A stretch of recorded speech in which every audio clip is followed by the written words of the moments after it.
সুফিবাদী ভণ্ড পীর যারা রাজনীতির নামও ব্যবসা করে, পীরানির নামও ব্যবসা করে, দুধও খাইতে চায়, দুধের সরও খাইতে চায়। নির্বাচন জিহাদ, নির্বাচন জিহাদ এক জিনিস। পশ্চিমাদের গোলামি করে, আব্রাহাম লিঙ্কনের অনুসরণে রাজনীতি করে, ওইটারে আবার জিহাদ বলবা? কুফর। 1,00,000 বার বলবো কুফর।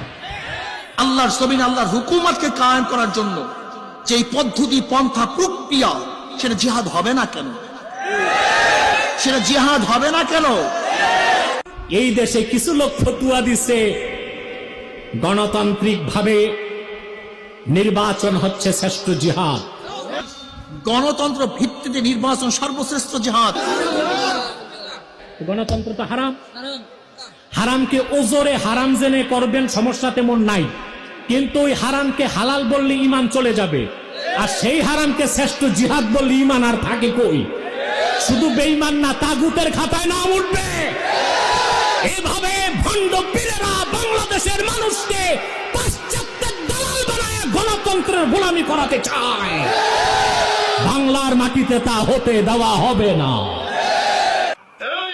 দালালের গোষ্ঠীর দালাল, তোমার ভোটের সময় শুধু গণতন্ত্র, তুমি জমিনের রেজিস্ট্রি করো, সেই দলিল কোথায়?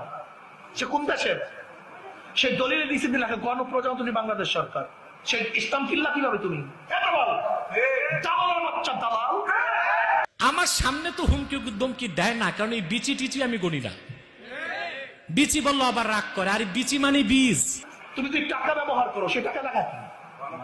এই গণপ্রজাতন্ত্রী বাংলাদেশ সরকার দালালের বাচ্চা। দুনিয়ার সমস্ত আলেম, উলামায়ে আরব, উলামায়ে আজম মুত্তাফাক কওল হচ্ছে জামহুরিয়াত, গণতন্ত্র এটা হারাম। আপনি মাথার মধ্যে নেন, পাক ভারত উপমহাদেশের সমস্ত উলামায়ে কেরাম নির্বাচন করছে, সবাই কাফের। হারামকে ওজরে হারাম জেনে করবেন, সমস্যা তেমন নাই, কিন্তু ওই হারামকে হালাল বললে ঈমান চলে যাবে, আর সেই হারামকে শ্রেষ্ঠ জিহাদ বললে ঈমান আর থাকে কই? শুধু বেঈমান না, তাগুতের খাতায় নাম উঠবে। এভাবে ভণ্ড পীরেরা বাংলাদেশের মানুষকে পাশ্চাত্যের দালাল বানায় গণতন্ত্রের গোলামি করাতে চায়। বাংলার মাটিতে তা হতে দেওয়া হবে না।